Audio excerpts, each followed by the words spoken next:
Ассалаумағалейкум, бисмилля деп видеомызды бастайық. Бүгінгі видеода сіздерге түс қағаз жабыстыруға арналған шпательдер туралы айтқым келеді. Сіздер жаңадан түс қағаз жабыстыратын болсаңыздар, енді үйреніп жүрсеңіздер, сіздерге міндетті түрде осындай құрал саймандар керек болады. Сондықтан сіздер дұрыс таңдау жасау үшін сіздерге осы видеоны түсіріп тұрмын.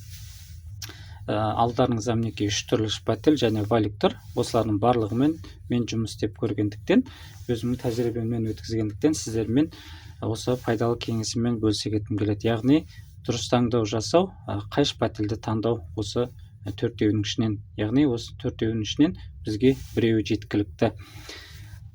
Енді мына шпательге келетін болсақ, мына шпательіміз әрине өте жеңіл, кішкентай, ықшамды, бірақ жаңағыдай өте жұмсақ. Яғни түс қағазды біз желімдеген кезде, жаңағыдай түс қағаздың үстінен бүйтіп басқан кезде өте жұмсақ болғандықтан кейбір жерлерді жаңағыдай қабырғамызға жақсы жабыстыра алмайды. Яғни қаттылығы аздау. Сондықтан бұндай шпательдер түс қағаз жабыстырғанға ыңғайсыз. Ұсақ-түйек жұмыстарға болады, бірақ жаңағыдай түс қағазға келмейді. Енді валикке келетін болсақ, валик те жақсы, бірақ валиктің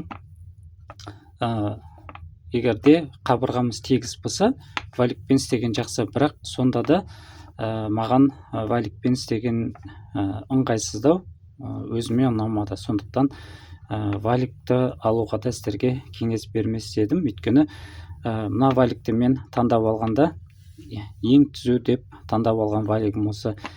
Кейбір валиктеріміз жаңағыдай қисық, кедір-бұдыр болып тұрды. Яғни ондаймен мүлдем түс қағазды желімдеген дұрыс емес. Валиктің тағы да бір минусы, егерде қабырғаларымыз қисық болатын болса, әрине үнемі тегіс қабырғалар кездесе бермейді.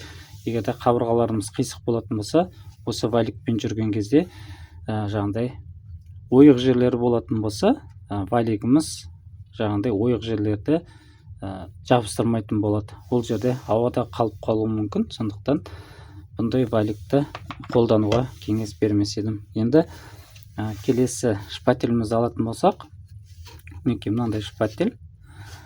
Бұл шпательде жақсы, бірақ маған бұл шпательдің ұнамайтыны жаңағыдай қаттылығы бәрі жақсы, бірақ иілгіштігі жоқ. Себебі тағы да осылай түс қағазымызды желімдеген кезде мына жеріміз өте тік. Яғни біз бұны былай жатқызып тартпасақ, байқаусызда былай тігінен тартып кететін болсақ, обойды жыртып алуымыз да мүмкін.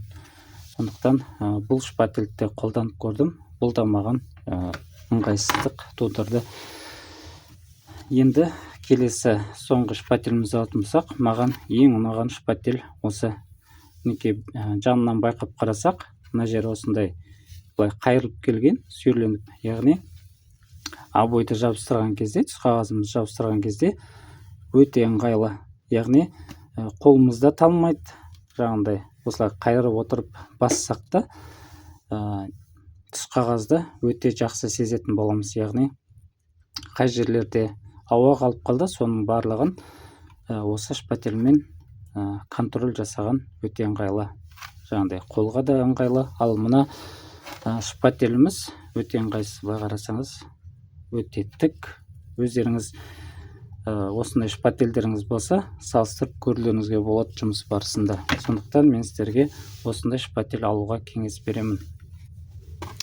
Баршаларыңызға рахмет. Келесі видеоларда жолыққанша аман есен сау болыңыздар.